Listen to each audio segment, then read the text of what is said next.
En France, une femme sur 10 souffre d'endométriose, une maladie qui provoque de très fortes douleurs dans le bas-ventre. Stéphanie en a souffert pendant 7 ans avant d'être diagnostiquée. Marine Schneider et Boris Krachmar l'ont rencontrée. Écoutez son témoignage. Avoir ce déclic et d'aller voir... Souffrir de douleurs aiguës dans le bas-ventre, pendant la période de règles ou en dehors. C'est le quotidien de Stéphanie, 34 ans. Ces symptômes sont apparus après la venue de son premier enfant. J'avais toujours une intuition que j'avais de l'endométriose.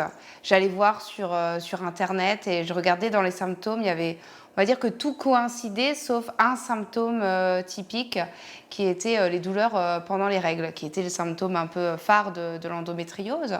J'avais des douleurs pendant les règles, néanmoins, pour moi, c'était assez atypique, c'est que j'étais surtout pliée en deux pendant l'ovulation. J'ai quand même demandé à faire des IRM pelviennes sur 2 hôpitaux, une à Metz, une à Nancy. Et finalement, on m'a dit, madame, vous n'avez pas d'endométriose. Pour la jeune femme, le diagnostic était un véritable parcours du combattant. 7 à 8 années d'errance médicale avant de trouver la réponse chez un spécialiste à Paris.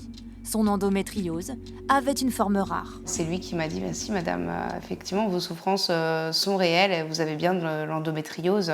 Et il m'a expliqué pourquoi finalement ce n'était pas visible à l'IRM. Elle regrette le manque de formation globale sur l'ensemble du corps médical, y compris les plus anciens médecins encore en exercice.